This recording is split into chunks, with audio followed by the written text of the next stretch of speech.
Don't take it, don't. Don't take it, don't. Don't take it, don't. Don't take it, don't.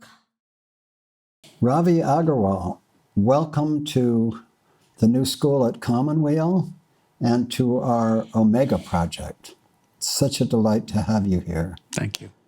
We were just talking about how far back our connection goes. What is your first memory of?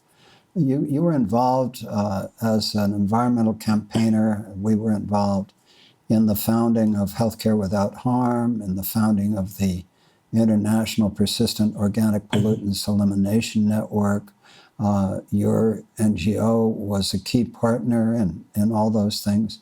How far back does our connection go? If my memory serves me right, then I was here for the first Healthcare Without Harm meeting, the formation meeting. I remember you in this very premise, maybe a different building. And then there was this connection you made for me with the people from the Papaji ashram who then were trying to clean the Ganga. Yes. And they landed at my office, and we had a long relationship with them. I have a long relationship with them. And then, of course, they started Organic India then. But off and on, we met, I think, at least 12 years back. I think I came to your house for dinner. But you've been a kind of a mysterious presence throughout the environmental health movement. You were always there, even not possibly in person. And through Cheryl, because Cheryl was physically there, she's... My wife, Cheryl Patton. Your wife, Cheryl Patton. Who's here today and a longtime friend of yours and colleague. Yeah. And Cheryl was directly involved in activist work, and she still is, I think. Yeah, she was the Northern co-chair of IPEN when you won the first global treaty on toxic chemicals. Yeah. So it all came together. So our Toxic Links early work on medical waste, which started in 1996, sort of invited me to participate in the first Healthcare Without Harm meeting. And then the environmental health agenda, which was actually very small at that time, certainly in global non-US terms, it was a tiny bit of what anybody did. Because most civil society organizations worked on forests and biodiversity and non-urban issues. But environmental health was just coming up then. And I think I think that was the time it triggered off, and these fantastic organizations like Healthcare Without Harm, Gaia, IPEN, all have the same kind of beginnings in the middle to late 90s. Now, were you involved with Gary Cohen, one of the co-founders with Charlotte Brody and with us of Healthcare Without Harm? Were you involved in the Bhopal disaster as well or not? I was involved only later because that disaster happened in 1984. I was working for a tech company then. I was an engineer. And we all knew about it, but I wasn't really involved in it. It wasn't on my horizon. Later on, I got quite close to Satyu for some time. And Satyu being one of the key leaders in the Bhopal movement in India. The story goes that he was traveling on a train, he was doing a PhD, and the disaster happened and he dropped everything and he stayed on. And he became one of the key leaders in that. So for a while we were close. And then, of course, Gary, who had another connection to India, because from what I know, if I remember what he told me, that Gary was going through a change inside himself and something had not worked here. He was going to India like a seeker. And Carol, his wife, was there. And I think Asha was not born or was going to be born, a small child. So Gary and I had that kind of connection. And then, of course, I met them here. That meeting, I remember, in Bolinus was like a Zen-like meeting because I had never attended a meeting like this before. Both Gary and Charlotte had this kind of halo around their heads, and Gary has that persona in a sense. So there were kind of connections which I did not expect that they be made, and they were made. And I think I was drawn into it because of the kind of people who were part of this. There was something which was, of course, changing the material world into a more sustainable material world. But what was driving was a spiritual energy behind them. So the belief that this was a mission, and it was different from the kind of NGO, the kind of work which was happening in India, which was very kind of politically oriented in terms of left politics or, extreme left politics, So it was these forces at play. And then this was, to me, which resounded more with me in terms of how I was and how I felt about why I wanted to do some things. I'm so moved to be here together. Charles invited you to come out, and you were just finishing a meeting with IPEN, the International Pops Elimination Network, and we hadn't seen each other for some time. And we just both had this experience with Charles, just of such a deep connection, so this conversation is taking place against that background. I want to start by providing our listeners and viewers with a brief biography of you, which actually, interestingly, does not focus on your environmental activism on your website. I'm going to read excerpts of it. Ravi Agarwal has a long-standing interdisciplinary practice as a photographer-artist, environmental campaigner, writer, and curator. Bridging the divide between art and activism, he addresses the entangled questions of nature and its future using photography, video, text, and installation. His works range from the long documentary to the conceptual and performative, and he has regularly published photo books and diaries, Ambient Seas in 2016, Extinct in 2009, Emergence in 2006. The book Down and Out, which we'll be talking about, was a first major photographic work on migrant labor in India. His work has been shown at the Museum of Contemporary Art in Belgrade, at the Biennale of Havana, at Yinchuan, at Kochi, Sharjah, Indian Highways, Document 11, besides solo and group exhibits. He has curated large Indo-European public art projects, Yamuna Elbe Twin Cities Project in 2011, Embrace Our Rivers 2018, and was photography curator for the Serendipity Arts Festival 2018 and 19. He is the curator of New Nature's A Terrible Beauty is Born, to be held by the Goethe Institute in Mumbai. Actually, that must have taken place already. It did. Yeah, right. In January 2022. He's currently working on a new photo book and multi-species art project. I may mispronounce this, Samtal Jamin Sambai Jamir, supported by the Prince Claus Foundation. Ravi has served on several important art and photography juries, installed an art and ecology program to support emerging practitioners. His work is in several private and public collections. He's edited a number of books. I won't go through them all. And alongside, he is the founding director of the leading environmental NGO Toxics Links, and has been the recipient of a United Nations International Forum for Chemical, what is the S? Safety, International Forum for Chemical Safety Award for Chemical Safety, as well as being an Ashoka Fellow. So I wanted to read all of that to provide our listeners and viewers with a sense of the scope of your work. And not only is it extraordinarily wide and deep, but I have to say it's spiritually profound in the true meaning of the word spiritually profound. To me, you have found in photography an art that speaks to us at the nonverbal level of direct perception. And you have chosen as your central theme a theme that is central for me and for Commonweal, which is life in the Anthropocene.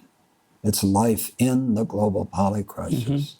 And it is the expression of that through both art and activism, through both the perception, the recording, the creation of art that speaks to us at a nonverbal level across political divides. So this place where you provide depth perception of what is actually happening to nature and to humanity in the Anthropocene meaning the time of the age of where humans dominate the planet, and in our language, in the time of the global polycrisis. So I just wanted to start there, and with that introduction, to ask you to, first of all, respond in any way that you choose, but also to take us directly into your work. Thank you. Yeah. Okay. It's hard to respond to all this nice things you say about me. But I think let's start with the work and we carry on. Right. So I'd like to, but thank you for saying them. Yes. I'd like to just take you through a very important body of work for me, which was done between 1996 and 2000. It was after my first solo show, which was a lot to do. It was called A Street View, and a lot to do with people living on the street in India. And since I was 13, the camera has been my constant companion. So I sort of it follows what I do. And I was invited by an anthropologist, a very, very well-known anthropologist, Jan Bremen, who had done extraordinary work for 40 years on migrant labor in India. And he published a book called Footloose Labor, which was highly acclaimed. But essentially, he invited me and he said, would you like to do a book with me? And as a young photographer, of course, I would like to do a book with him. And I said, of course, we'll do a book together. And he said, I have no money. I said, we'll do the book, then we'll see. So I spent the next 2.5 years amongst some of the most impoverished, poor people in one way in India. And in another way, some of the richest people one could spend time with. And we were looking at a specific part of India, which is South Gujarat, a place near Surat and the hinterland around it. And his book was mostly about why people move from where they were born, looking for work, and what are their lives about. So we followed people who moved from the villages to the city to different kinds of work, and we covered specific kinds of work like diamond cutting, sand mining,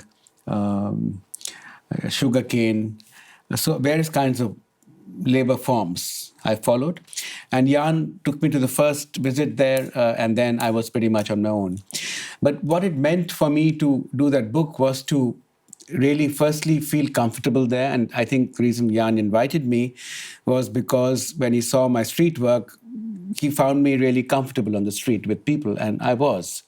So and the issue when you're shooting people who are from a different class is that the image has to say something which is more than just empathy, more than just, it certainly shouldn't be patronizing, but so you have to feel with the image in a sense, and the image becomes secondary to your connection to that place.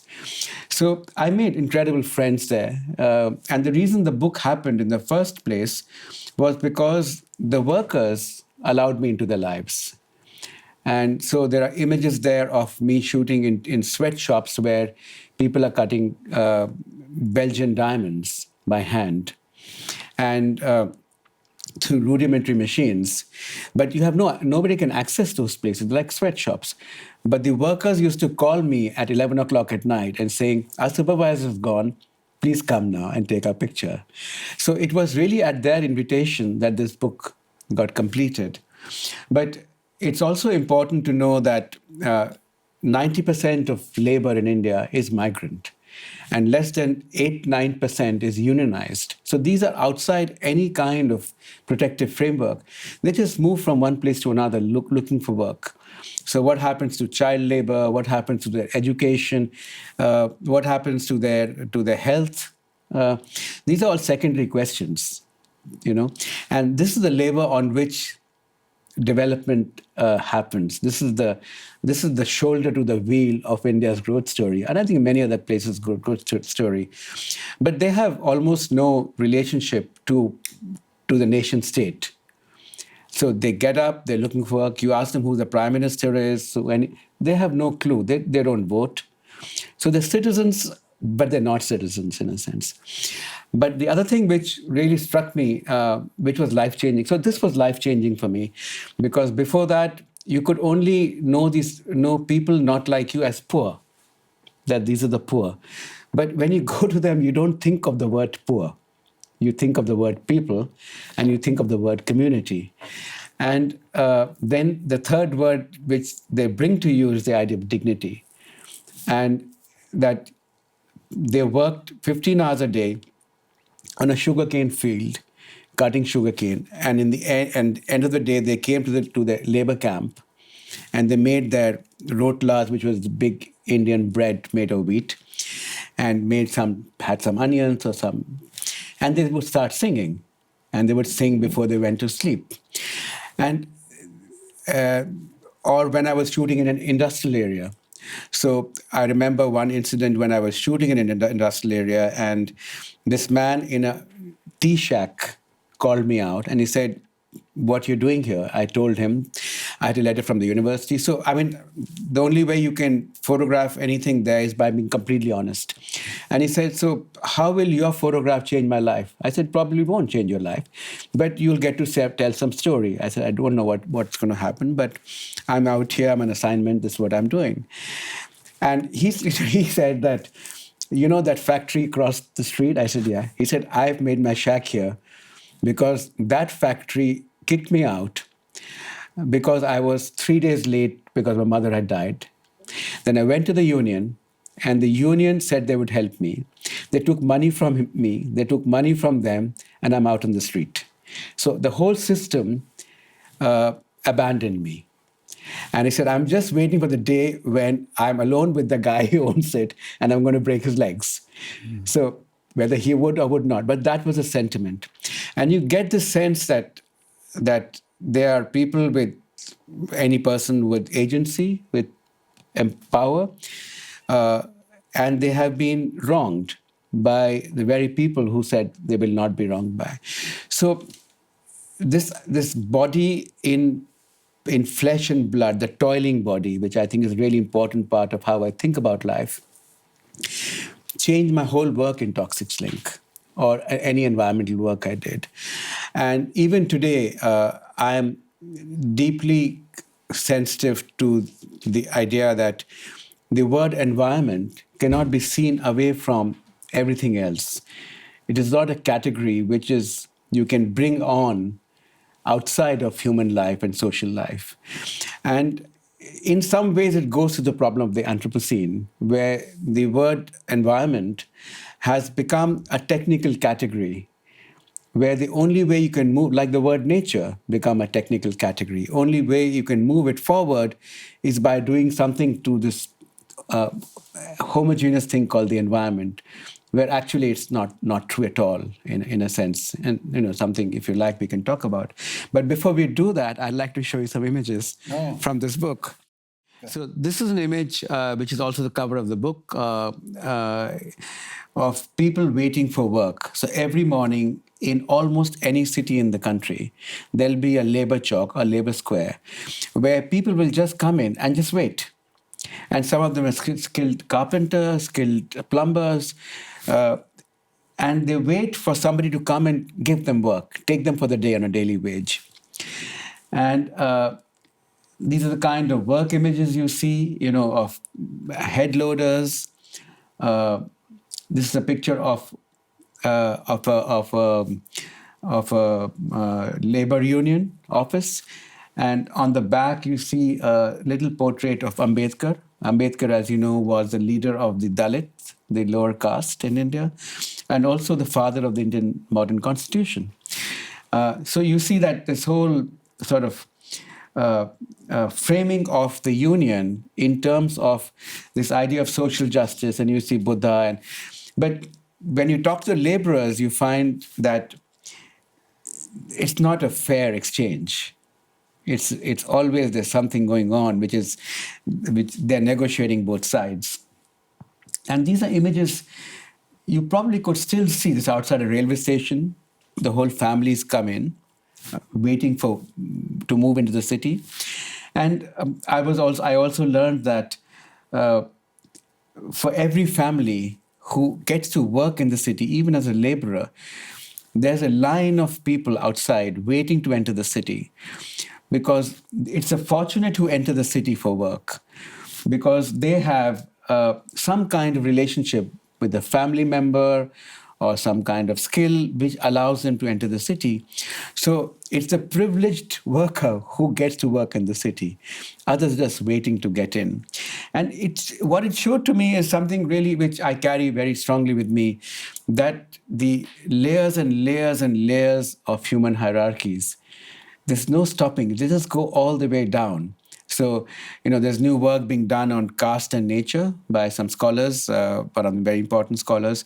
And I asked one of them that, what about the women in these lower caste communities? He said that we're still exploring. So as you go down the power hierarchy, the impoverishment and the vulnerabilities and the invisibilities increase. So maybe the Dalit person will be visible, but the Dalit woman will be completely invisible. So it completely dovetails into this idea of what happens to gender, what happens to caste, what happens to justice in this whole environmental question. Because without the justice question, the environmental question is just a question of a nice, beautiful picture in a sense. It's a romantic question, I think. So this is a plumber waiting for work. And this is what you see, that this is how they live. So when they're off work, this is the street is the home. Behind the backside of the production of what was then a very famous brand, which was to import textiles all over Europe. And I managed to get in there. The camera was in a bag with a peephole inside, because obviously they will not but the workers knew I was taking pictures. And so these are the kind of scenes. But as you can see that they're comfortable with me because I'm comfortable with them. And I used to carry a pack of this bidis, which are these tobacco-rolled cigarettes in India. I don't smoke, but just for the sake of offering a bidi, I used to carry them around. And so you see them. So I'm not showing them any particular order. It's a large body of work. They're inside the same kind of textile factory. These are people who are laying the road. But I'm always struck by the body postures. You can see that. You can see the dignity, the human dignity in their body posture, So I'm as a photographer, I was, it's really important what the visual language tells me, in a sense. And this is what I was telling you, how they would come back from work. These are sugarcane workers. They'd come back to the camp at night. This is early morning when they're setting off to work again. And this stone quarrying. And these are sort of disturbing images. You find pregnant women lifting bricks, children lifting bricks. And these are the bricks which are going to cities. These are modern urbanization. This is where the bricks are being made, even today. This is in the city. He's making kite string. This is in their home.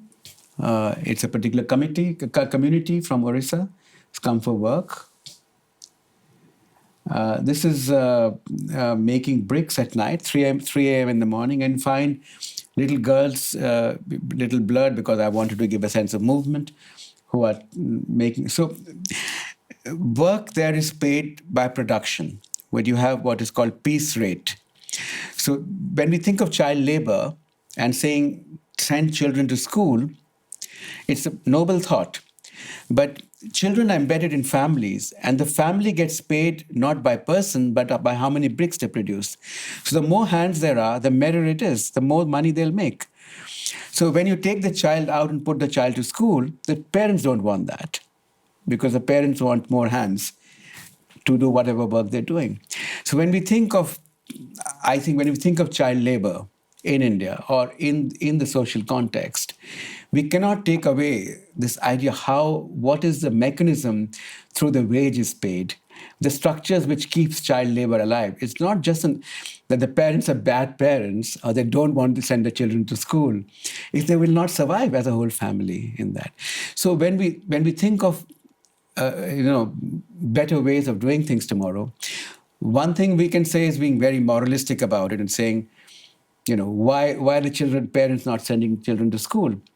But then you discover that if they do, then they don't know what else to do. So the whole structure is keeping this whole thing there in that particular space. So it was important learning for me not to be too moralistic when I'm doing environmental work, because we can tend to be that, telling the world what to do without realizing what the world really is. I just want to stop on that point. It's important for you not to be too moralistic, telling the world what to do if we don't understand what the world really is. Yes. So to me, that is such a critical point. Mm-hmm. It's that willingness to look at the world as it actually is, in the Anthropocene, in the global polycrisis, without the sense that our moralisms necessarily understand the full situational complex. Yes. Yeah. And as human beings, as you can see, this is the same picture you saw, this man breaking the stone in that. And I went down the quarry and I talked to him. You see, he's smiling, Mm-hmm. He's not saying, oh my God, he's smiling. He wants to have a bidi with me. I offered him that bidi. Mm-hmm. And to me, he was a human being, He's not a worker. He's just a person, the same flesh and blood, born of human blood, die like a human being. These are very important thoughts to me, that we are all mortal beings, and we have to. He's not a poor man. I'm a less poor man. It's not that. There's another layer of connection, and actually that's what constantly drives me to understand and to that. There's nothing to be higher about, I have met people whom you might call poor, some of the most wise people who've taught me a thing or two. So these ways of something which goes because in the idea of developing something, I'm not sure we are developing or not listening enough. That maybe we need to develop a bit more, in a sense. Mm-hmm. And so this is what actually drives me, always has made me go to and talk to people, because also when you go to people who have nothing to lose anymore, there's a great honesty in who they are and how they talk to you. There's a very straightforwardness about life, in a sense. So even today, when I work with the fishing community, the reason I feel so one with them, even if I'm not, in an economic sense, because they have almost nothing, is because I feel they're teaching me something. I'm getting so much back from just every interaction. So, there's just some more images. This is a diamond picture I told you about when they invited me. And as you can see on the top of the image, there are these clothes hanging because they sleep there, they work there, everything is there. And they're cutting Belgian diamonds. So,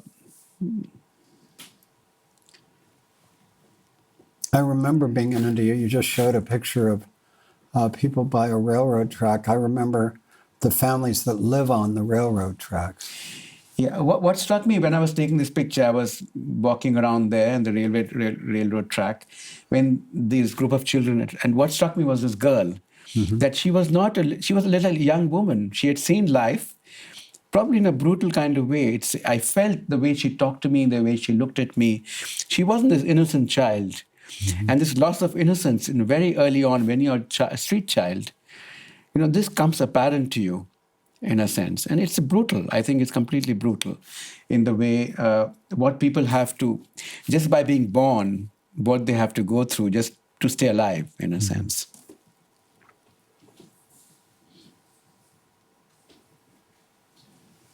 And, we talk about child labor, but it's everywhere.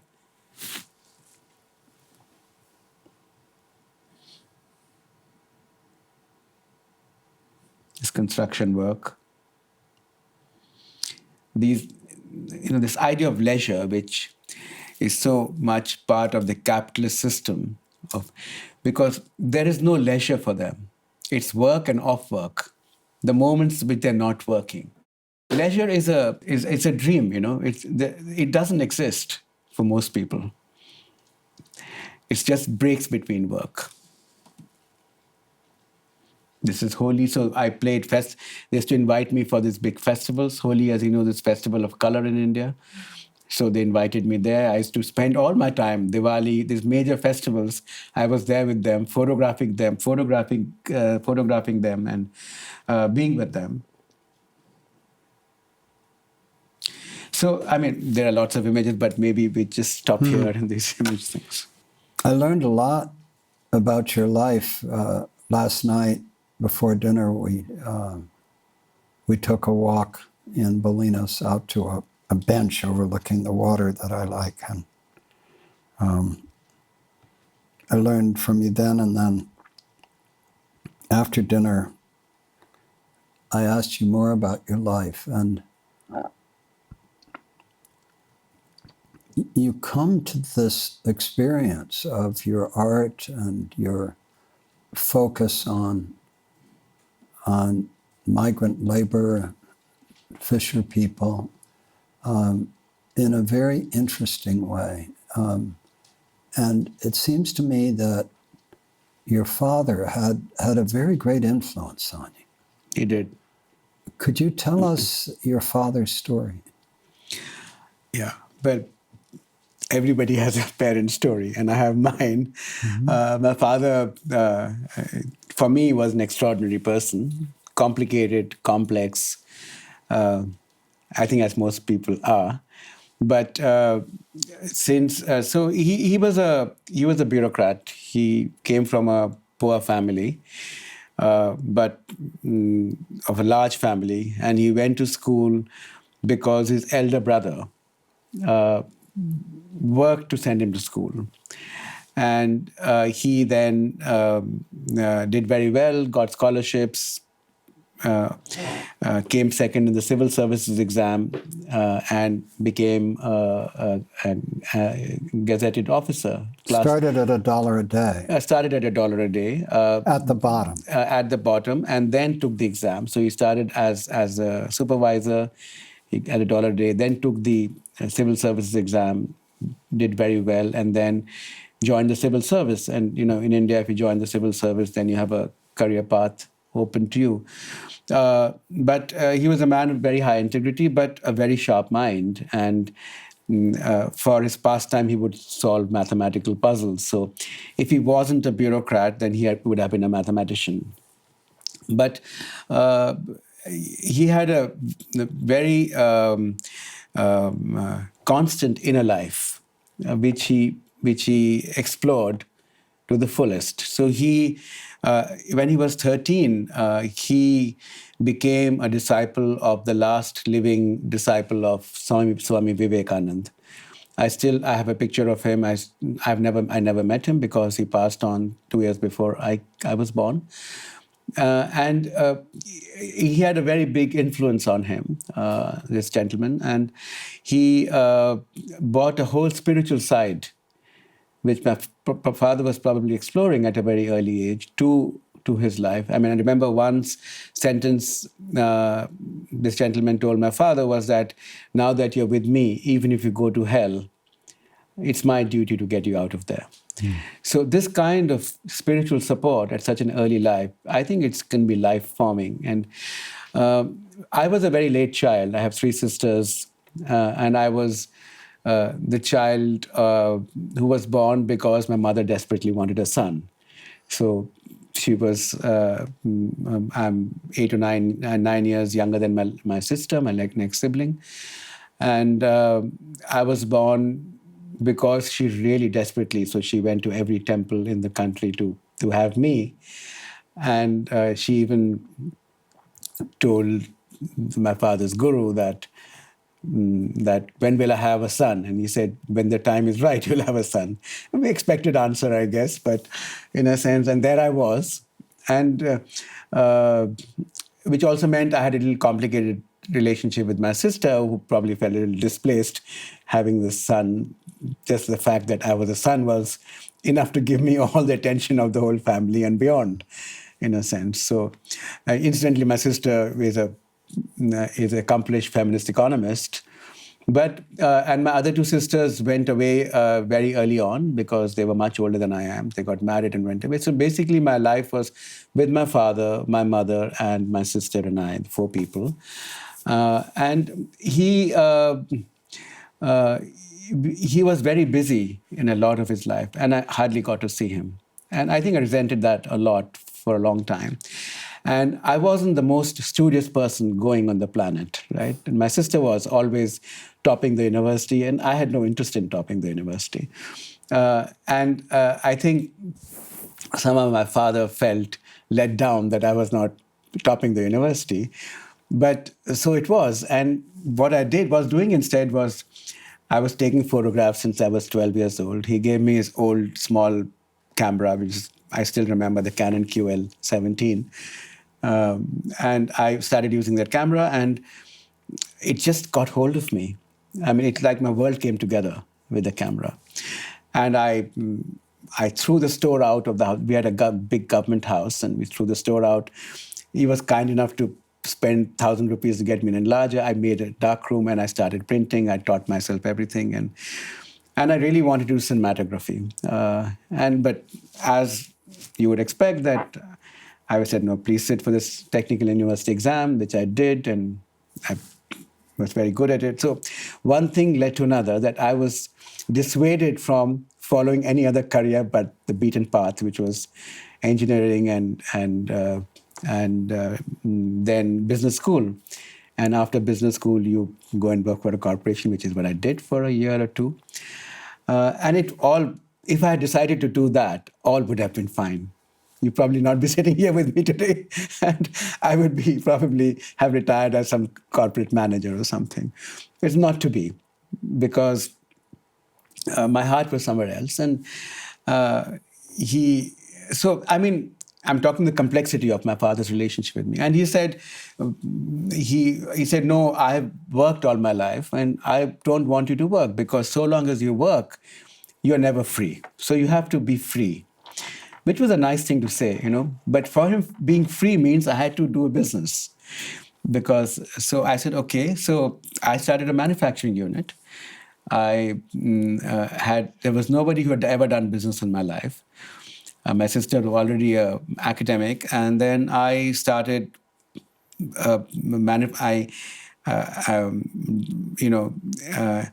fools go where angels fear to tread. That's what I did. So I started a hardcore in the ground, being the other side of the workers, manufacturing.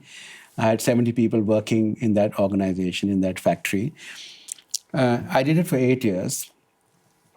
And then one day, I just decided. Before you left, what were you manufacturing? I was manufacturing high frequency components for televisions. Okay.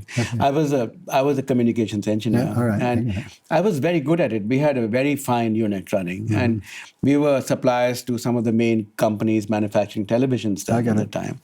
And it was making money. It was doing everything, but my heart was not on it. So I remember sitting in my little office, looking down on. I was in the first floor, looking down on the workers, and I said, I want to be there and talking to them and photographing them.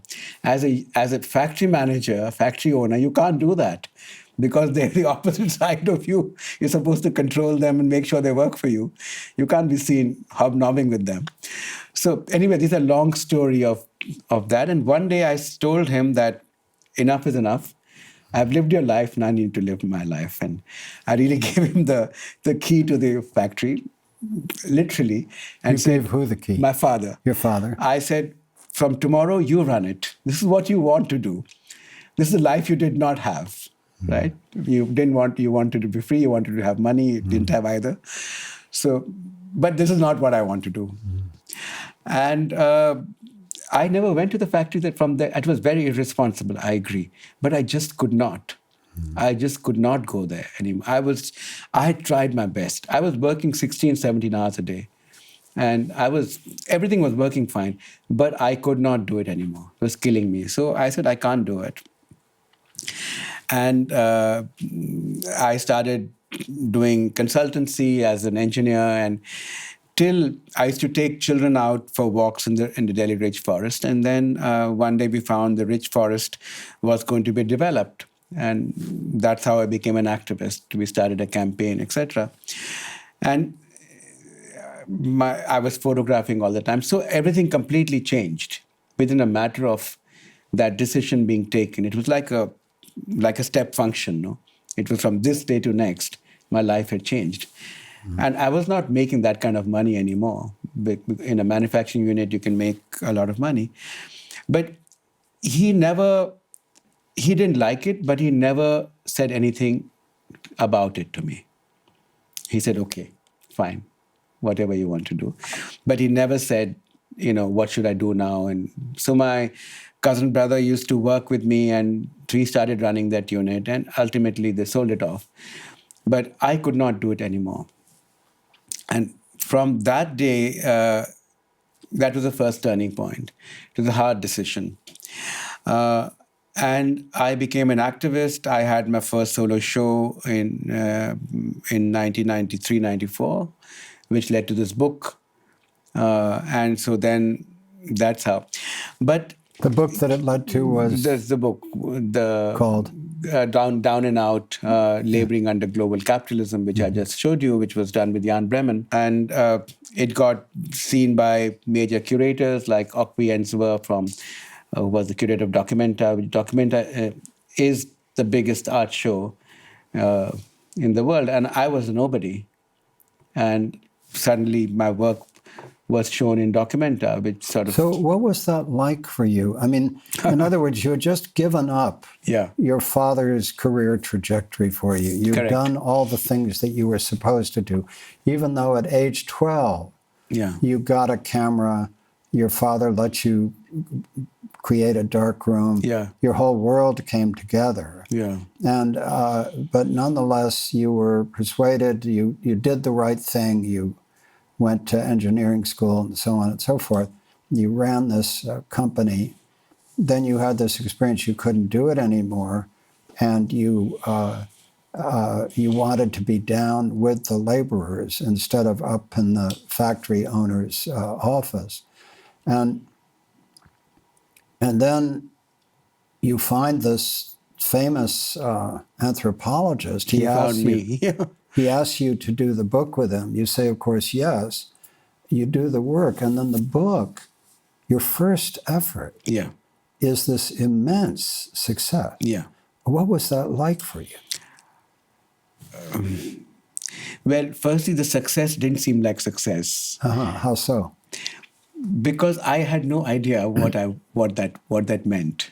So Documenta is the biggest place. It's like the Mecca of art. You know, they have 100 artists showing every 5 years. To be in it is a career-shaping moment. Right?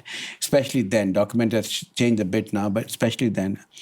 And I remember Okwi Enswer and Sarat Maharaj, the two curators, coming to my little NGO office, spending hours with me, and I had no clue who they were. You know, it was not my world. And you know, then they sent me a letter, an invite and all that. And they only said, don't tell anybody about this. Because I had no clue. I didn't come from the art world. And then I got I didn't, except in the middle sometime I was at a dinner party and somebody was saying, what do you do? Where do you show? I said, this. And then the person wouldn't leave me for the next 3 hours. So I said, what the hell is wrong with him? You know, the moment I mentioned Documenta, because no Indian artist had gone to Documenta except one 20 years before that. So it was such a, and when I landed there, and you know, I had no clue. They sent me a ticket. They said, you can get 2 people. I was living with somebody then, and then she said, no, I don't want to go. So I went. And I used to do work with WHO at that time.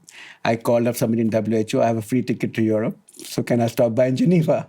So that was, you know, it was just a thing to do. But I landed there and it was completely another world opening out to me. I had never seen art in that context, at that scale. And at that high level, what art meant, what it could do. So, and also how it, in people's eyes, how I changed in the art world. I suddenly, everybody knew me. People who would not even talk to me wanted an appointment with me. This was completely... How old were you then? How old was I? This is 2002. So that's 20 years back. I was 43, yeah. 43. I was 43 years old.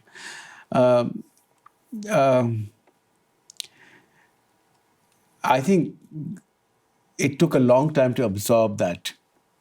There were people who came from, you know, like Goldsmiths, people came to me saying, anytime you want to come there, you teach there, we welcome you. You know, these are things which artists dream of. And it was just came my way. And I really had done very little to deserve it, in a sense. That I hadn't planned any of that. And it's true for most things in my life which have any significance. There's no plan for that. They've just dropped from somewhere as if this is what I'm meant to be doing. And I was just doing what came to me. You know, it wasn't like I'm making an effort or a big work plan. I was just doing what came to me. And then it meant something to somebody. And it then came back to my life in some way. So it opened up a host of opportunity in the art world, which is a world which gives you great freedom to think and to act and to create. That's how I see it for myself. It is different things for different people.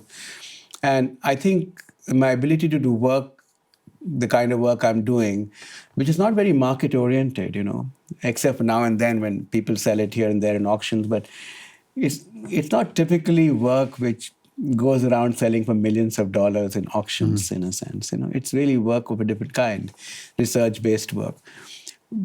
To show that work is a struggle, no? So this is really, which was a path opened out for me, which I have no explanation for. Why this path opened out, how this path opened out. And it gave me an opportunity to be myself in the most holistic way. So I wasn't struggling with working for this big, I was executive assistant to a very important CEO in my business career, in my post-MBA career. and struggling. I wasn't struggling. I don't struggle with myself when I'm in this world. I'm like all there, and it gives me a chance to, as I grow in the life around me, to find expression of that life through my art expression. So let me ask you a sociological, anthropological question about you and your father and your family in this development, because I diverted from that thing because you got talking about my life. But we'll come back to it, because as you described to me, he started at the bottom of the bureaucracy, but he ended up being the secretary of, was it a specific department? Or? Yeah, he was secretary to the Ministry of Communications. He was a communications engineer like me. So I was like him, communications. So he was the secretary for communications. Yeah. So he was in Indira Gandhi's cabinet, is that correct? He was, when she was the prime minister, he was a secretary. He reported to her through his minister. He started from nothing. He started from zero, nothing. His brother worked so that he could go to school. Absolutely. And his brother was equally bright, if not brighter. Right. He was a mathematician by nature, but because he needed to do this work, he goes up through the whole bureaucracy. Yeah. He ends up a secretary close to Indira Gandhi. Yeah. Then you told me after that, he was asked by a very wealthy newspaper owner to run the third largest newspaper in India. Largest or second largest. Right. They always compete. So he did that. Yeah. Right. Okay. So your father ended up in a position of real authority in India. Absolutely. Right? So you then try to do what he wants you to do. Yeah. You can't do it anymore. No. You give it up. You start photographing laborers with this famous anthropologist. Yeah. Boom, you are in the biggest photography exhibit, art exhibit in the world. Yeah. But it comes in a context of who your father is. Yeah. All right.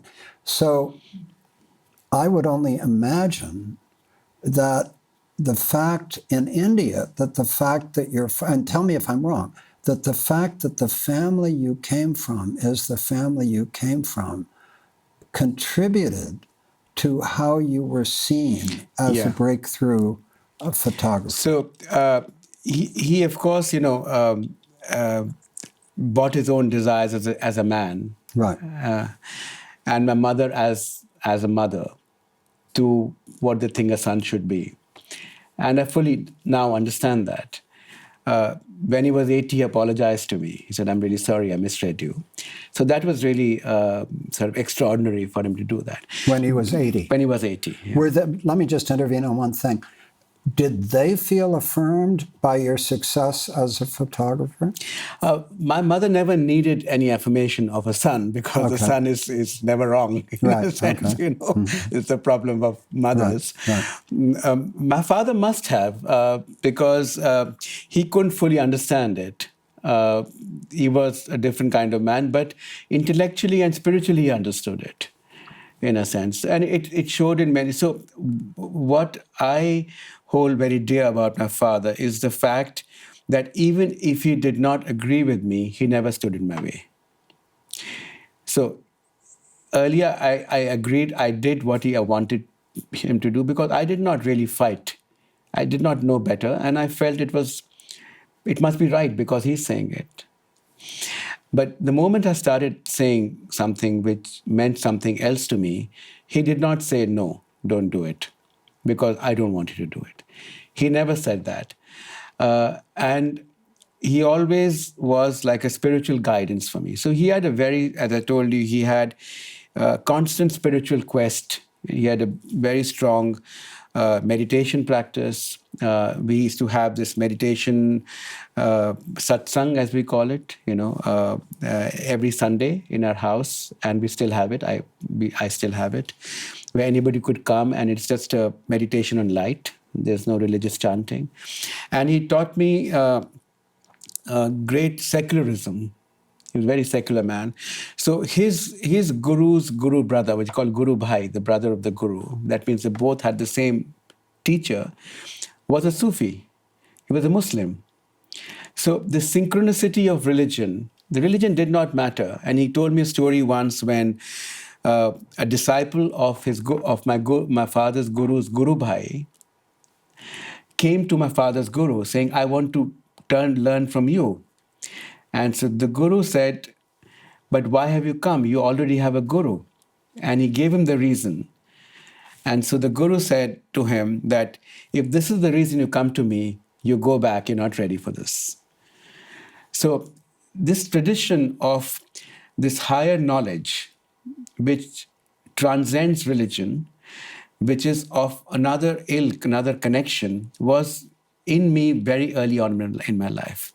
So I remember at my dining table as a very young child, it was actually very isolating for me because he said, I remember distinctly, early in my 10 or 11 years, we used to discuss, according to him, the three main questions any human being has in one's life. And they were, where did I come from? Where will I go after I die? And what's my relationship to the world I live in? He said, these are the three main questions of any human life. And to have that kind of query instilled in you when you're 10 or 8, it can be very disorienting, and simultaneously with my sister, my older sister being a feminist, part of the feminist movement in India and an academic, for example, she started telling me what sexism in a cartoon meant. So in a newspaper cartoon, where people will find something funny and I would normally she will tell me why this is not funny, why this is sexist. And then I would tell my friends why this is sexist. And of course, they wouldn't want to talk to me anymore. So these two questions, these two kinds of framings, also made it difficult to me, the normal teenager growing up, because I was almost always in the self-critical or the critical space, in a sense. And I'm not sure it's good or bad, but it certainly was not usual. And also, despite that he was a bureaucrat who don't make very little salary, he subscribed for me the lifetime library of photography, which meant that every 3 months, a book would arrive at our doorstep worth 99 rupees plus postage with 100 rupees plus 1 rupee. So I still have the library of about 18 or 19 books. It's a fascinating library, which came over the years because he could afford to pay 99 rupees every 3 months for that.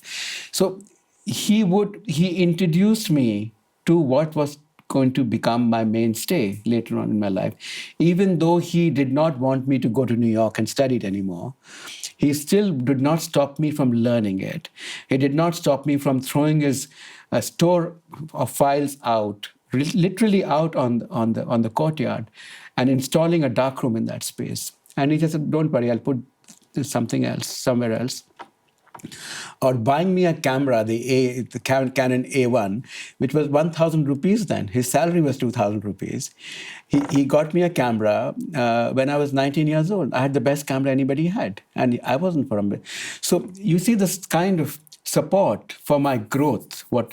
Except when it came to my future, he said, this is not going to give you a future. Maybe he was worried about the money. So, and then the strong spiritual side to me makes him a very complex figure for me. That took me a long time to comprehend and understand, and also to go against, because he's a very powerful man intellectually, and like a patriarch. And it's hard to go against such a person because you're obviously in awe of the person, but you also want to move out of his life, in a sense. Something gave me the strength. I think complete desperation gave me the strength when at 31 or 32, I said, I'm not doing this anymore. I'm doing my own thing. And I think it must have been complete desperation on my part, that despite who he was, I can't do it. So when you were 31 or 32, that's when you said, I can't do it anymore. Maybe 33. Then when you're 43, you have this breakthrough experience. Yeah. So it's actually 10 years from when you stopped. Yeah. So how much of that 10 years was spent on this project with the anthropologist, which resulted in 3 years. 3 years. Just before, so 40 to 43 or so, or something like that? Little earlier, because it finished published in 2000. This came in 2002. So 5 years before that. So I was in the late 30s. So what were you doing in that stretch of time after you decided that you couldn't do this anymore, and before you got together with anthropologists? So I became an engineering consultant. Oh, that's right. You told me you were doing consulting. Then at some time down the line, I started fighting for the Delhi rainforest. I was still working, but I had no income from any of that, and the campaign started going on. And then we were, ragtag bunch of 4 or 5 people, and then we started working on waste because there was this so-called plague in 1994.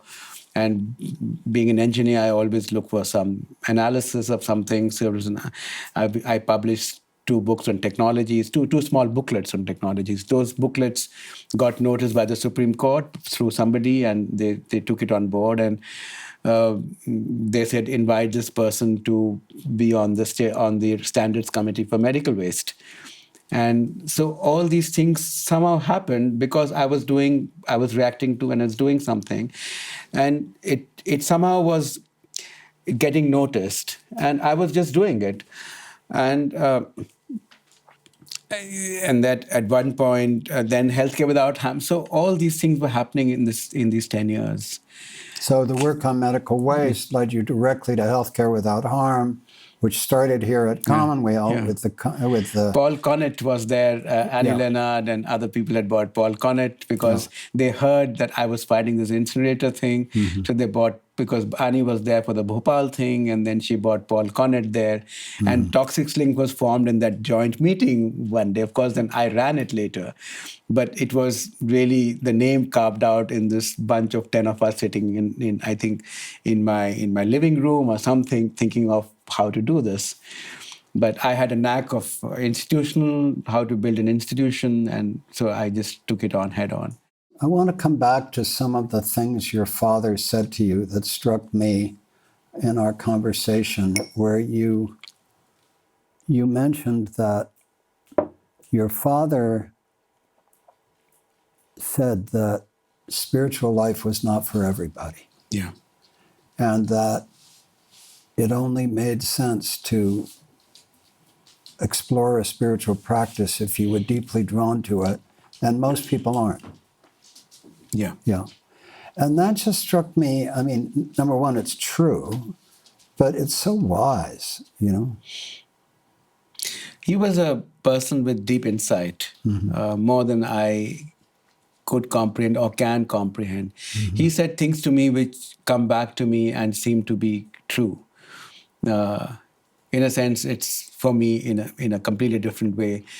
The way Einstein predicted the space-time warp, and we are still coming to grip with what that really means. Mm-hmm. So some people have insights, and these are insights not of the intellect, the insights of deep beings. And for me, at least, when I was in his presence, it was like in the presence of a cosmic person. And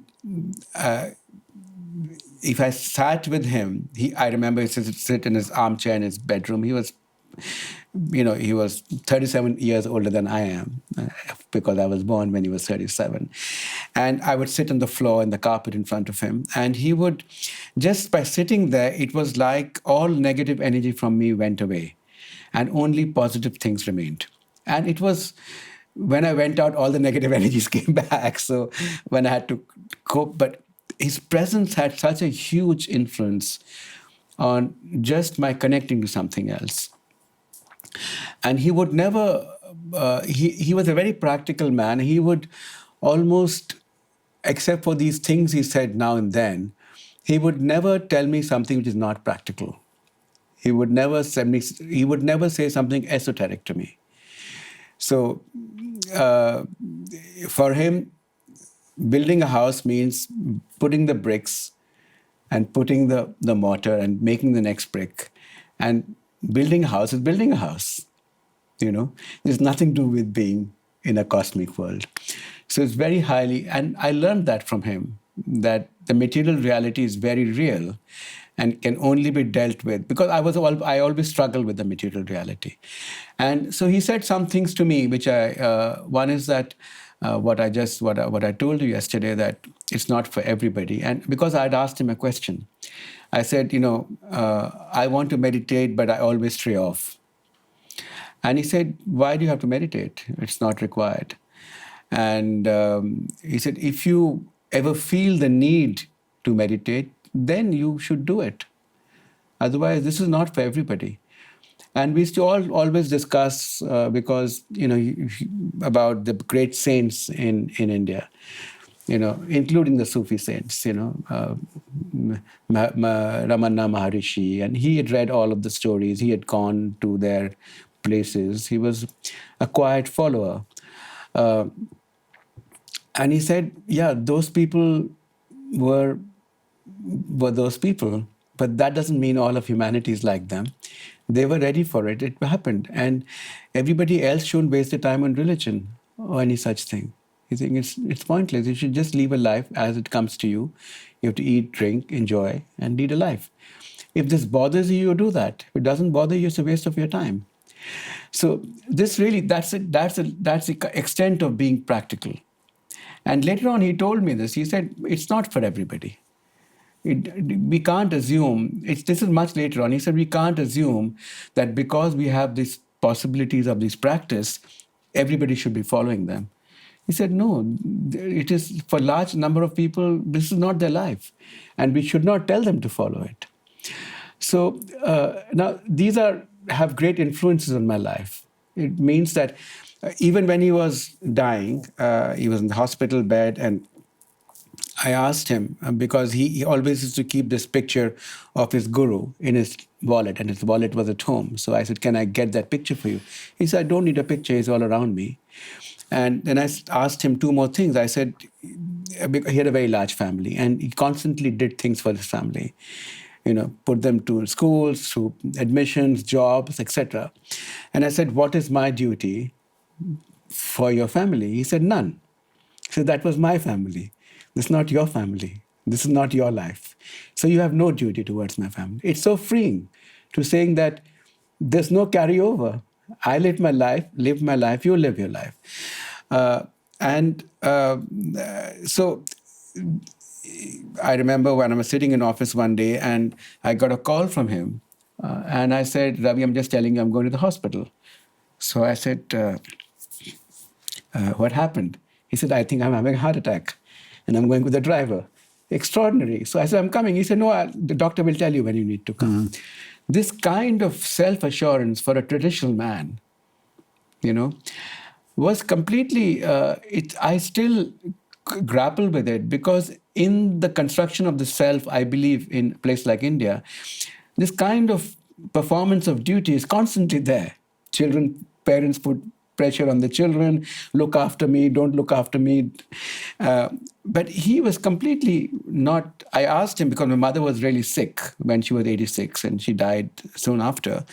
For years she was really sick, and she had to take about 13 or 14 medicines, and he had a good analytical mind. He had a complete chart of it. Have you taken this? Have you taken? So I asked him, I said, how do you do this? You just sit with her all day for years. And he said, I married her, it's my duty. And I told myself, he didn't say, I love her. He said, it's my duty to do it for her. So this kind of separation of the self from duty, this is something is very sort of, I keep thinking about it. What is this relationship to the self, where you have defined yourself separate from your emotions, but also deeply in the everyday of things? And to me, it's a very important, the way I think about it, very important thought about how we live in the world, that there are things we need to do, and which are not always because they give us pleasure or give us happiness, but we need to do those things. And what gives us pleasure and what gives us happiness is a question, in a sense, which is difficult to answer. But it's also made me this kind of person where I am able to take a lot of, a personal, if I may use the word suffering, for the sake of saying, I have to see this through because I've committed myself to it. And it also meant that many things which I could have taken along the way, many goodies I could have picked along the way, I don't pick up because I feel that this is not my path. I need to stick to my path. I don't know what it means. It's just the way his whole presence constructed me. And it sort of, this complexity of that man, I'm still kind of realizing. It's a relationship of the mind, the intellect, and looking at your own self critically, in a sense, but also believing yourself is a cosmic self. It's not easy to understand for me. No, it's not easy to understand. You mentioned that he had a Sangha that met at his home, and you live in his home now. Yeah. In New Delhi. He left it for me in his will. He left it for you, yeah. It's, and an extraordinary home, by the way. Yeah. Thank you. But you mentioned he had a Sangha and you have continued it. Yes. And you said anybody can come, but I imagine anybody is actually a fairly, is a group of people that you feel comfortable with. No. So literally anybody can come, but anybody comes or not is not, nobody's screened, nobody's asked whether you know somebody else or not. Well, how many people come? About 50 people come. How many? 50. 50 people? 50 people come. They're mostly regulars. Sometimes other people come. But nobody asks if you know somebody else, and what brought you here. Well, that's pretty extraordinary. And what is the sociology of the group of people who come? So this was my father's guru who initiated them into this meditation on light. I get it. And the specific meditation was that you sit in silence with your eyes closed and imagine something which you relate to very strongly becoming light, and the light coming to you and you becoming of light. That's a total meditation. And you do it for about half an hour, 40 minutes, and then you stop. And you do it once a week? You can do it every day if you like. No, I understand that. We do it once a week in that gathering. I see. What day of the week do you Sunday, every Sunday morning. And do you participate? I have very rarely participated in it. My sisters do. Oh, your sister does. Yeah, I have my very private practice. I've never participated in this space. Though it's happening in my house every day, every Sunday. And I meet those people. So it's a routine. It's like a kind of ritual. It starts at 10 o'clock. And then after they're finished, we have some tea, we make some samosas, we get some samosas and some sweets. And it's served around.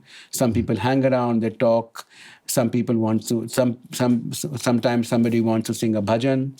They sing it, whatever they want to do. Somebody wants to say something, they're welcome to do it. But this is the only format. And then they get up and go. And they meet me and get up and go. So you said that, let's just go quiet for a minute, see if this dog noise continues or not. I think we got it.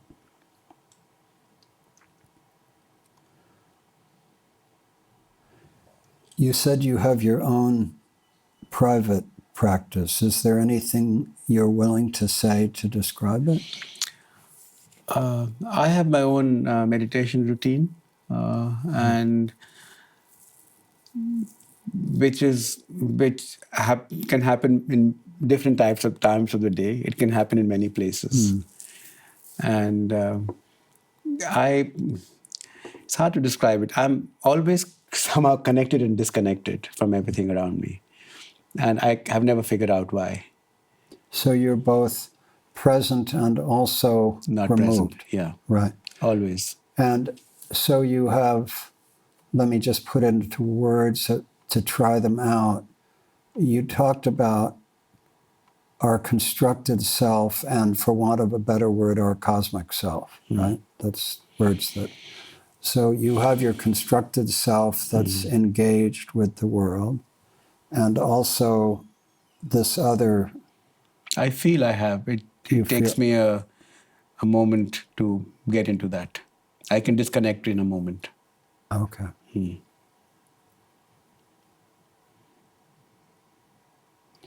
Do you think there is a relationship, just out of curiosity, between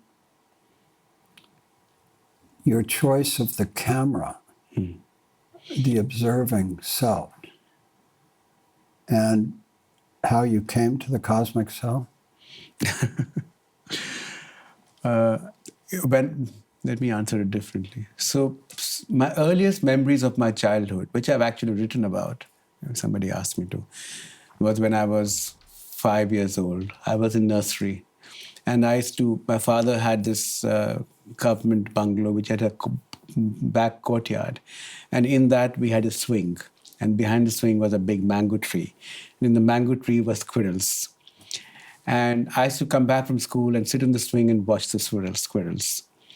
And then I made a small trap with a wicker basket and a small wooden stick with a rope. So I would put some breadcrumbs and I'd trap the squirrels, and then I'd leave them, and then trap them and leave them.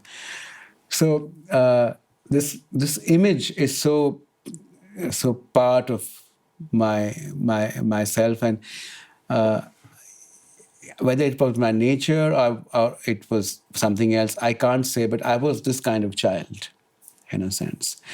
And then always deeply drawn to what my father said, and maybe he said many other things I don't remember, but these are the things I remember. And this part of life, these things always stuck with me. So squirrels stuck with me. So my garden now, the terrace garden, is full of squirrels, and they also cut through my laundry, but that's a separate story. They have sharp teeth. But there's this other world thing, which is very early on. My camera probably became my way of dealing with the world, because it was so interior, and the camera became like a companion, and it was like I could see my world, and for some reason I had this great visual eye, great in the sense that not great, but an eye which was put things together. The world came together visually for me. And the camera was actually given to me to appease me, because my sisters were going to Badrinath, this pilgrimage, in the 70s, in a car, because you can't really go up there. And I wanted to go, and my mother wouldn't let me go. I was really 12 years old.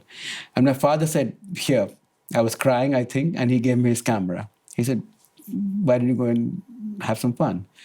And that was the day. So it put my world together. And then, I never left it, in a sense. Do you think in words or in images? So I used to only think in images earlier, but I've learned to speak. My brain has become so active, actually sometimes being detrimental to my photography, is that I have to struggle with them now, because I started writing a lot and enjoying writing. And it's a difficult struggle to be in the fully visual, and I can't decide anymore. Do you think that in your own way, that you continue your father's lineage of being both, you have a career, but you also have this internal, private, spiritual life that from the time I've spent with you, I experience it sort of emanating through your being. And I wonder whether you are in some way conscious of not only a rich internal life as a creative artist and as a writer and thinker and activist, but also whether you are holding in some way, just as your father received it from a disciple of the Vivekanandas and from Paramahansa Yogananda and others, do you feel that you are holding in your own way, a powerful tradition of a lineage of spirit. So I feel that my internal journey has been is a the the parents I got actually were aligned with my internal journey. If you believe in the soul before life, then when my father's guru told my mother, when the time is right, you will have it. Actually, he said, when the right soul comes along, then you will have it.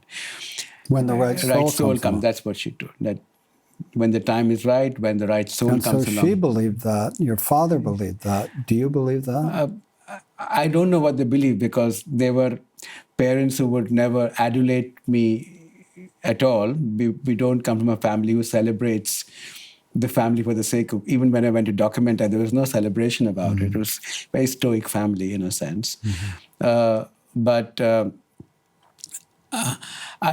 increasingly, I believe that my place of birth had something to do with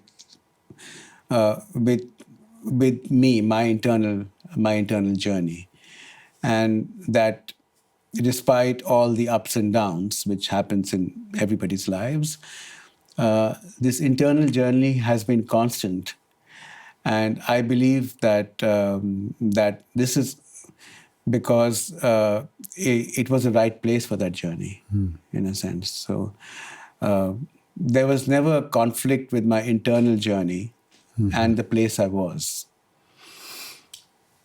So let's go back to, I mean, you could have lived anywhere. Many of your friends are now high-level tech people in Silicon Valley. Your wife is from Germany. But you have chosen to stay in India and chosen to focus on issues like many others, but like migrant labor, like toxics, and so on.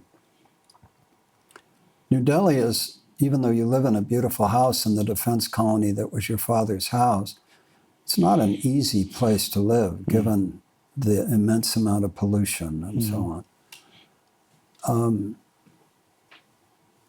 It seems to me that you've chosen to remain in a very difficult part of the world, which seems to me analogous to your decision to devote yourself to the experience of the street and to experiencing these people who have nothing but in other ways can be among the richest people, that they have, they experience joy, but above all you focus on their dignity and your ability to be with fisher people, with migrant laborers in this relationship of deep connection. So I wonder if you see a connection between your dharma of working with these most marginalized people and your decision not to become part of the immense Indian diaspora and live in comfort somewhere else, but to remain in India in the heart of the Anthropocene and the Bali crisis. So when you say decision, you give me too much agency in this. So I don't claim that agency. Okay. It's a constant struggle to do internally what I do, but it's not by any sense of sacrifice that I do it. I do it because that's what I want to do. And why I did not migrate out and stay in different, it's not because I'm making a conscious choice. There was just that connection didn't happen for me. I always felt a bit alien. And also there was this constant feeling that, like when I used to go to Europe or in my early times, and everything was lovely. It still is, you know. You can get out and have a cup of coffee and have a nice conversation, go to a museum, be very free in what you want to do. But I always felt something missing there. And it wasn't like a nostalgia for home. It was this thing that the material life beyond a point did not hold me. And I'm not saying it's any kind of bravado or any kind of superior idea, because it's completely possible to have a material life and a spiritual life with the same. So it's not that. For me, it just did not hold me, because it could be just a feeling of home, as simple as that. But I think it was just more than that. And this thing that I could have the kind of conversations which I have in my place. And I think gave you example of when we spoke about this beetle leaf seller who used to have a small shack outside close to our house for years. And he sent his children to very good education and all that in that. And once I asked him that, so, why do you still do this? You have money, your children are settled there. And he said, I have everything here. There's nothing, what else do I need? This sense of contentment I find in many places in India. And somehow I don't find it in the West. And maybe I have not been in the right places. I'm not saying it doesn't exist. But well, that's beautiful. What it leads me to, because you and I both know that in the world of spiritual traditions, that a strong argument can be made, often is made, that India is sort of the home of spiritual reality, and that whereas the West is focused on achievement and materialism and so on and so forth, that even though India in many ways is now caught up in that materialism, the lineage is one, as your father spoke to you as a child about the three obligations that we all have, or that he believed and you believe, and I think I believe we all have. It's not focused on material achievement.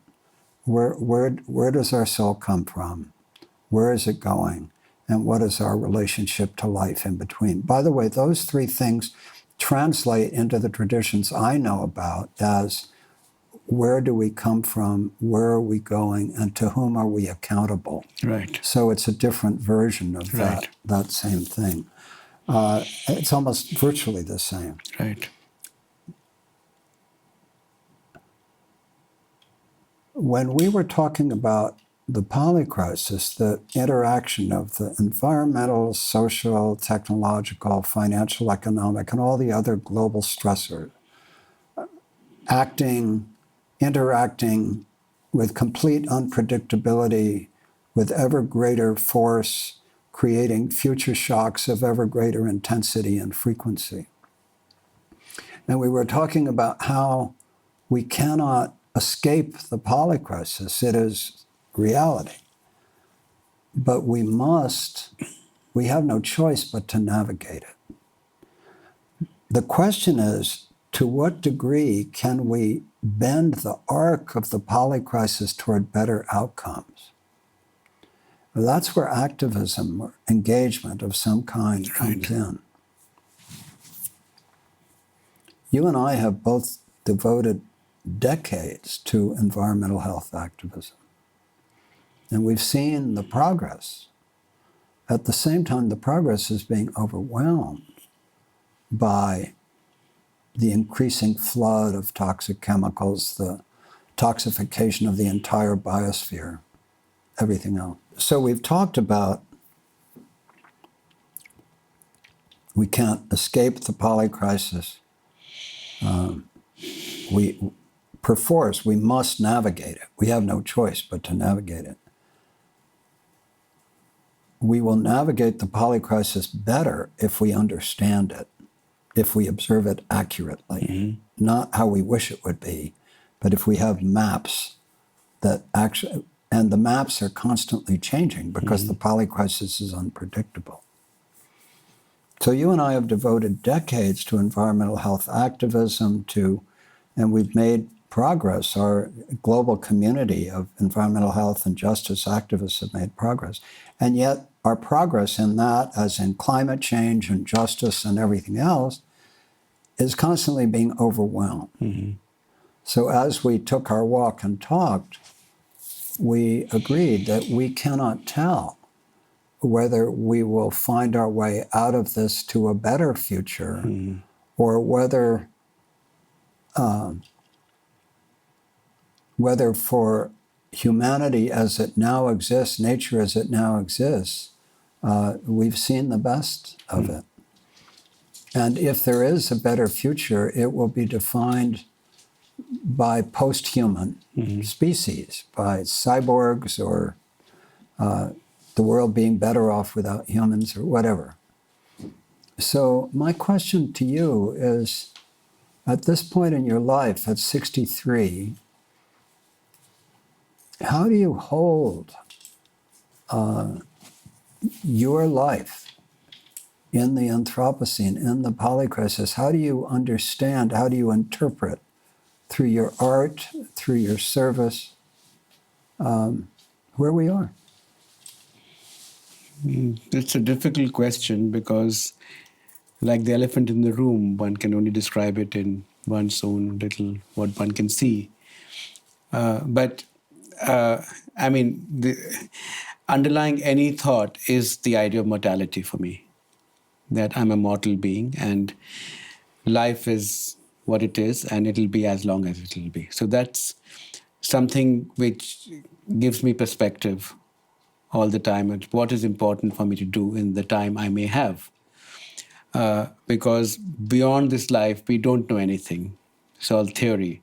What happens after life, before life, these are all things. But myself, as I know something, is deeply embedded in my experience of it, which is a deeply physical reality of my own body and my life. So I am constantly in that space, and it gives me that pressure to do what I can. And in the do what I can, there are limitations of what I can do, how I read something as right or wrong.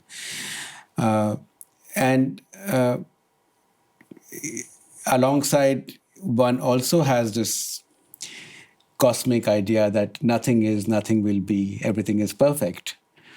But while that is there as a place you can link into for getting your little energy recharge, we cannot live like that. We have to act. We have to do. This is how we are as human beings. And when we see something not right, we have to do something about it. And so in that doing, you know that better. You have been you have triggered so many things. You continue to trigger so many things in trying to change for human health. And I've been part of that in a sense. Maybe that's how we met also. So I don't have any grand idea of myself that I can change the world. I can do what I can. And also whether it'll change the world in the future, I don't know.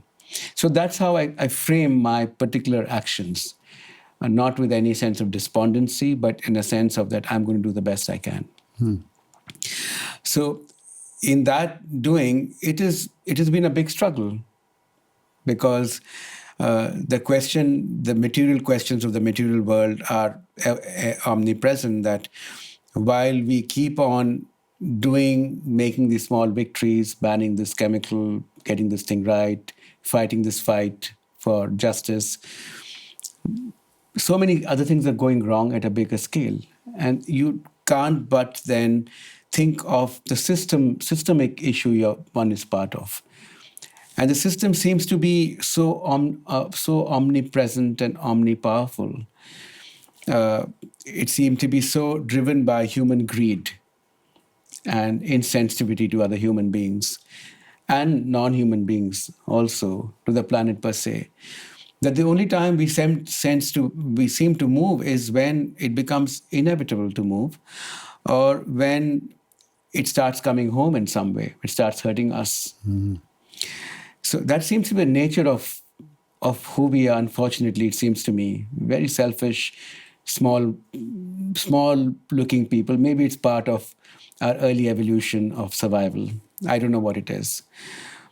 But certainly it's not enough to think of when in the Anthropocene we have the ability to change the planetary systems.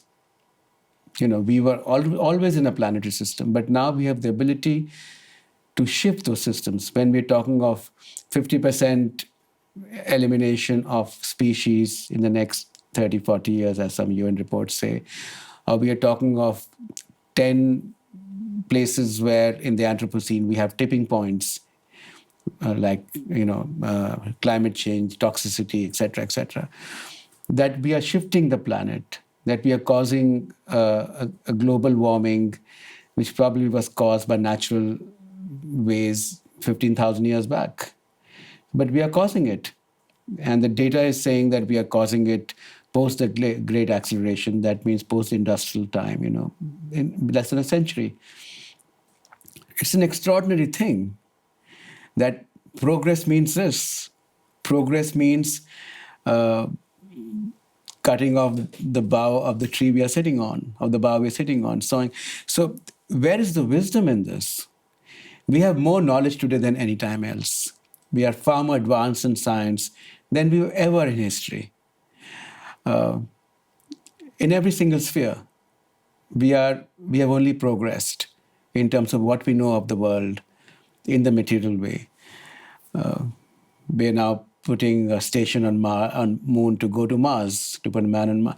So look, these are the positive stories through which we define progress. On the other hand, there are more poor people than ever. The new Oxfam report says 1% of Indian population owns 40% of the wealth. We are in the midst of climate change. We can see it around us every day. The grass is turning greener earlier. The snow is melting. It's not snowing. The Arctic will melt. The Arctic ice will melt. What will release, we don't know. But already we are looking at how to mine the Arctic. So the global powers are saying, whose flag should we put there? So we haven't really learned, have we? In the COVID times, we were thinking of maybe post-COVID we learn something, because the small virus can destroy a whole species almost. But we haven't learned that. And then we start thinking of what is really happening. So I keep going back to texts like what people like Karen Barat say, who's a physicist, became feminist theorist, talking about this idea of this appearances, intra-agency of phenomena, that maybe the virus appeared because it's like cancer. The conditions are right. So it's not one thing causing it. It's like the fishing village. It's not one thing causing the problem. Everything is changing around them. So the conditions are right for violence. It's just a spark which needs it. So the virus will appear. Many viruses will appear because we have gone down the track of plucking out things from the wild, destroying the wild, experimenting the dangerous way. So it'll appear one day or the other. Climate change is also an appearance. And the only way we deal with these things is by dealing with the symptoms of the problem. So climate change, reduce fossil fuel. Will that solve the climate change crisis? It won't. And what about everything else which is happening? Will it solve species extinction? What about a new knowledge which says that we are co-evolved with the species? Without viruses, there'll be no placenta. So that 80% of our organisms are other organisms from other gene stocks. We are just one thing which is part of the whole evolution web of life. We know this biologically. We know this scientifically. But yet, we are, despite having a plastics treaty in the UN, we are going to invest $200 billion more on plastic production in the next 30 years. So it completely boggles my mind that who are we really? Are we so caught in the past, institutions so caught in the capitalist greed, that they don't even see destruction when it's coming. So to me, this is a disease. Either we have not evolved enough, that we're still in the midst of evolution, because who's to say that just because we can walk on two legs, we still have a very weak spine, we are like these fragile creatures, that we are fully evolved. What about consciousness of evolution? Maybe what these other teachers are telling us is that this is where you can go. What my father said is not for everybody. Maybe it should be for everybody. Maybe that should be the next level of evolution. So what does that mean when we say consciousness grows? Firstly, it means that you see the big picture. Like Einstein saw in his genius mind, the hundreds of parameters, and put together something which was just extraordinary. Right? A normal physicist could not put the evidence together. So reality is not a sum total of evidences in the way we see them in material ways. Reality is a sum total of something else. And when you can put it all together, frame it all together, you get something called wisdom, in a sense. Are we just not capable of it? Is this it? Is this all we are capable of? And everything, all connections are our possibilities. That's why we dream of this cosmic connection, and we sometimes feel it, but we never touch it except a few people on the planet. Maybe we are just not capable. That's a possibility. Time will tell. So to me, this is a big question, that either we have reached our limit, or maybe this reaching of a limit will hurtle us towards a new consciousness, because we'll have no other way of surviving. Either you go back to the caves. I mean, the caves are beautiful.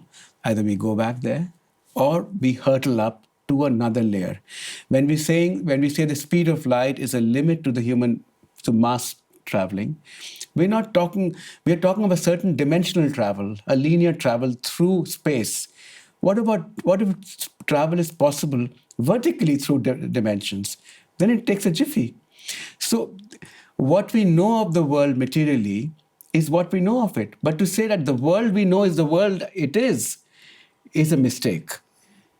Our world is not the universe. So, I mean, it is much more than that, and we should accept that our window of that world is very little. To me, it means what in my query of the world, of the sustainability issue, that through the material trajectories, I fear we will not get there. By just changing the few fuels, we're not going to one point, we're not going to stop this from happening. We have to, at a very beginning, change our relationship to everything around us. And that's a spiritual, ethical question. That it is not that, how much water can I conserve? It is my relationship to water itself, which starts from me, from my inner self. Because I don't think capitalism comes from the aliens. It comes from my inner self, no? The systems we've created, the world we create is who we are. So a monk creates a cave in the Himalayas because that's what he or she is. A big businessman creates his empire because that's the world we create, the people we have around us are who we are. It's as I was taught early on in my life, the world is a reflection of me. So you see, these things which we call spiritual can be read in so many ways. And when I work with communities, this is the question in my head, that for the fisherman, is the sea he sees, the sea I see, the sea he sees. Are we talking the same reality? Is there one reality? And I think I keep on doing the work I do because that's what I can do. But also, increasingly, I want to do other work, which is not just a trajectory of changing one chemical at a time, because I'm tired of that, because how many chemicals we are changing? They're introducing more chemicals today than ever before. So I really feel that something more fundamental is in order. And I really feel that separation of the spiritual from the material is a mistake. because that's not how we live life. I asked a very famous scientist once, so how did you decide to marry your wife? Did you do an analytical check, or you had something else? What is that something else so we feel we know this is what it is? We have learned in the progression of enlightenment and modernity, which is where we are, that we are not fragmented beings. We are being told to believe that knowledge is separate from knowing and from wisdom. And I think this is a mistake. It creates alienations from our own selves. We are fragmented people. And we are scared to say that we are fragmented, but we have to accept we are fragmented. And we are fragmented because we have decided to be fragmented, not because somebody else has told us.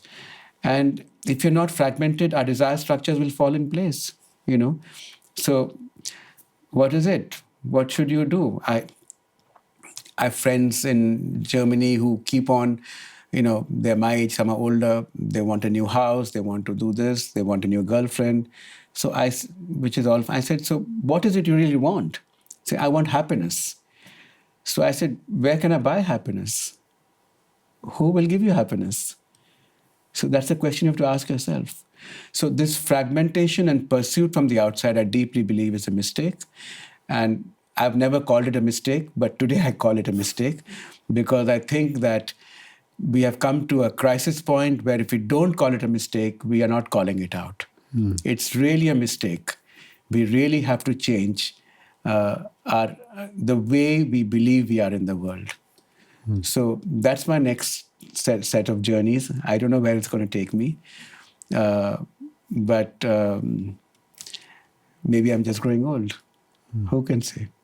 Ravi Agarwal, I'm deeply moved by our conversation. And I'm also moved by what's happening between us on this visit. I don't know where it goes, but I said to you last night as I dropped you off at Commonweal, where you're staying, that I hope this is not the end, but the beginning of a deeper exploration of how our lives and work I'm sure it will nourish each other and support what we can contribute. As I mentioned early, my wife Cheryl Patton and Susan Greylock Newsom are here with us and have been listening. Cheryl, do you have questions or reflections? Well, I think about humans and evolution and how we became to be what we are. And there was a period of time when Homo sapiens showed up and the birth canal became very narrow. And that was also true with Neanderthals, so they could walk farther and hunt and all of that. But if the birth canal is very narrow, having a baby changes. So the baby drops down and does the first dance step, basically raises his left shoulder and is born facing backwards. Now, if you were a gorilla or a chimpanzee, the baby would be born facing upward and would crawl up and hold on to fur and find the nipple of the mom. But for Homo sapiens and Neanderthals, the baby's facing backwards. So it's very helpful. Our people are there who care enough about babies and about mothers that they'll help in the birth process.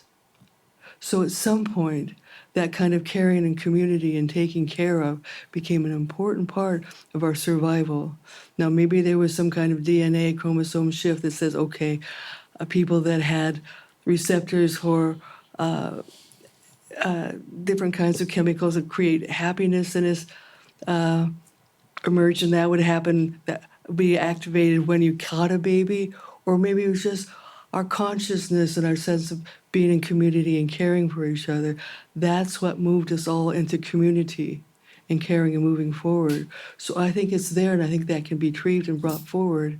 It's not that we are going to always be, the children have learned to be greedy, because from the beginning we learned how to care for each other. Otherwise, no one would have survived. So your comments on that? I think it's just so beautiful the way you put it. I did not know that, what you said. So it's really a deep insight into somewhere down the line, I feel we have lost that sense of we are in this together. And in a time when we're not hunter-gatherers or competing for survival anymore. So why in this time, when we don't have any competition to survive, even amongst ourselves, why do we do this? It's a question that's very hard for me to answer.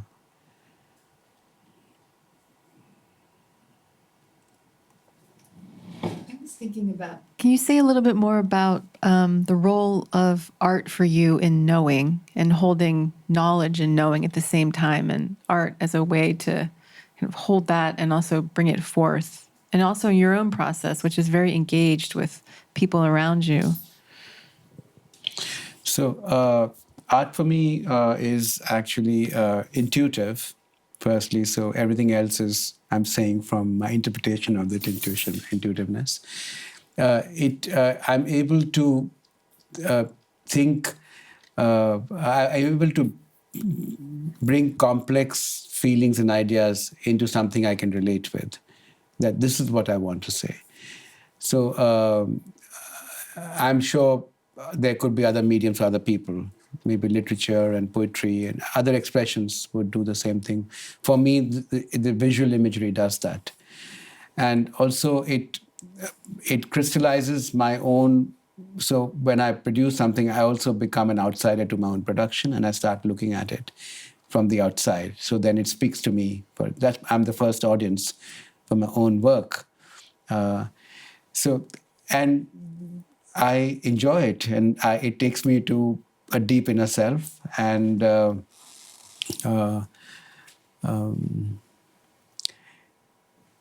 it's the most energizing thing I do.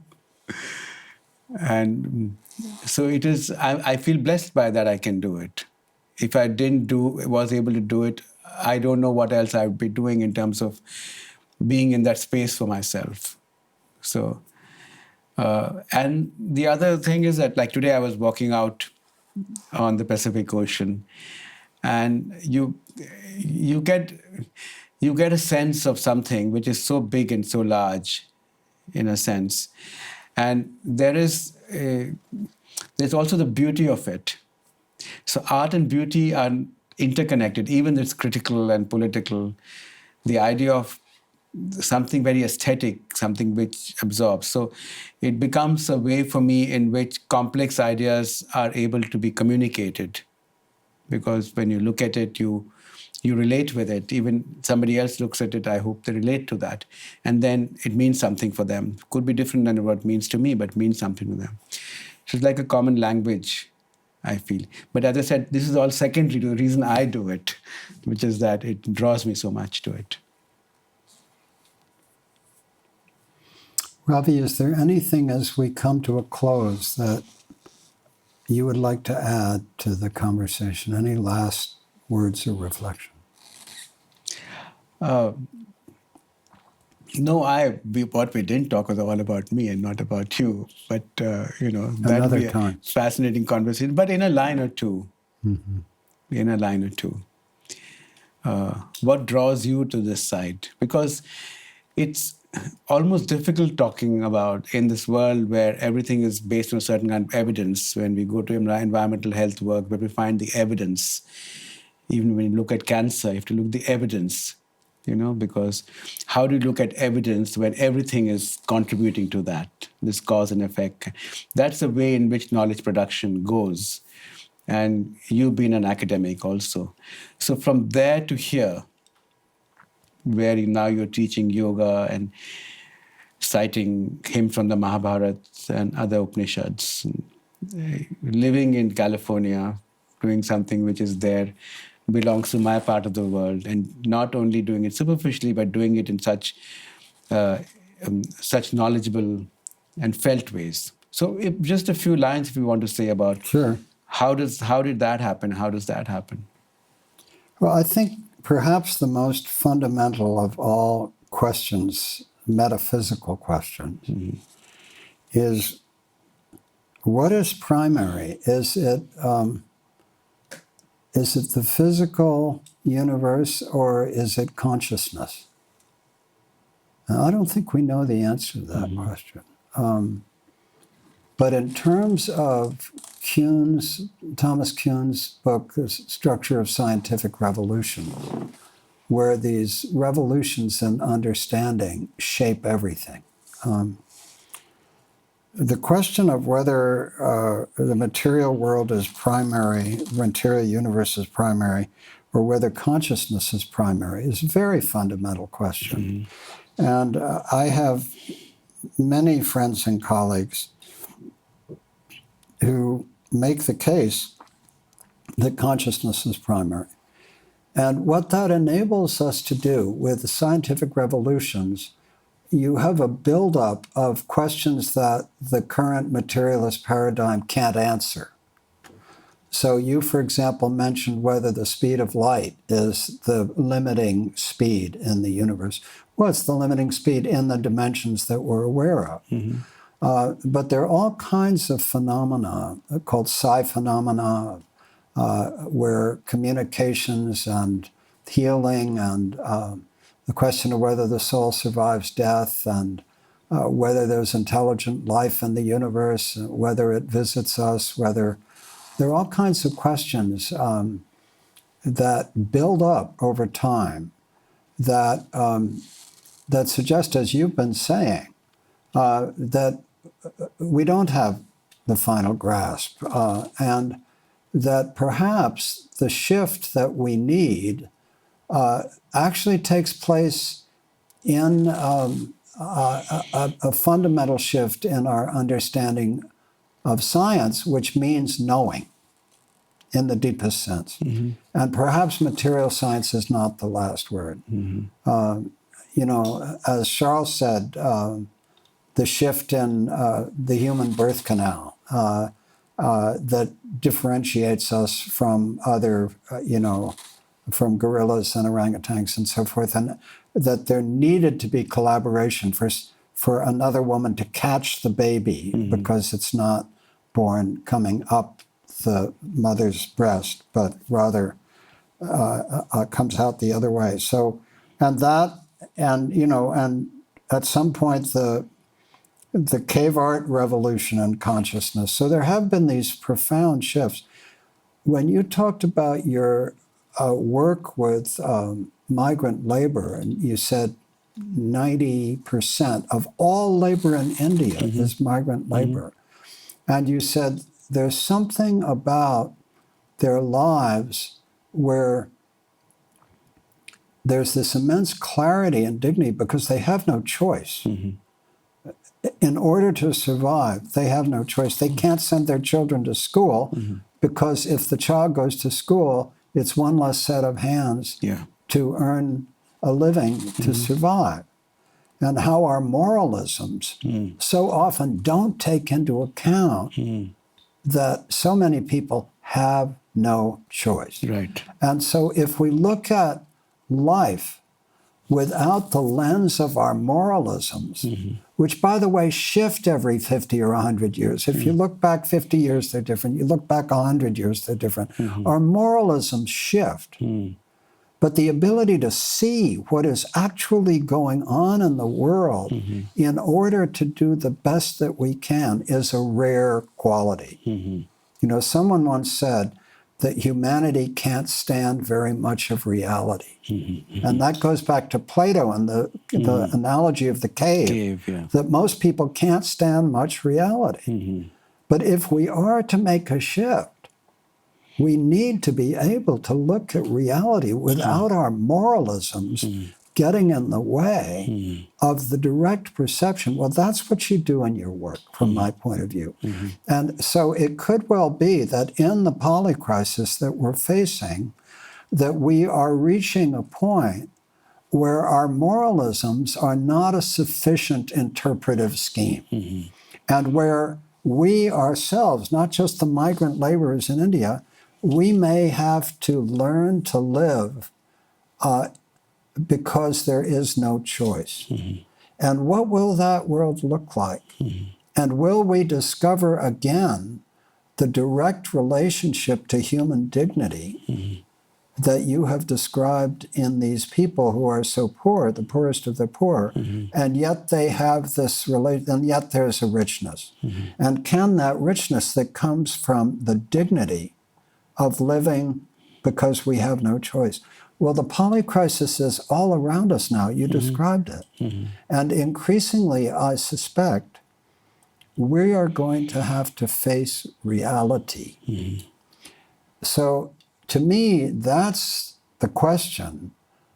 Not what is my moralism or my progressive moralism or whatever it is, which I hold dear, but it isn't adequate to Not the enough. moment. So I am living with the question like you. I still cherish decades of environmental health and justice work, but it's not enough. And so the question I'm holding, which is the question you're holding, is how then shall we live? You know, what is it that is given to us, you at 63, I at 80, right? How can we continue to contribute? And I have a sense that this renewed friendship of ours and the deep resonance that I think we feel for each other, that there may be clues, there may be intimations of what is possible. And all I can say is that I hope we do that. I hope we do that together. And I am so grateful to you for coming to be with us at the new school, at Omega, at Commonweal. And I just look forward to being surprised. I am too very grateful for this conversation, because it's a rare conversation to have with anybody. And for your desire and the time you spent on exploring this conversation, which is actually gives me a lot of feeling of solidarity and also the confidence to think on further on this path. Yeah. Thank you. Thank you for that. Don't take it, don't. Don't take it, don't. Don't take it, don't. Don't take it, don't. Don't take it, don't. Don't take it,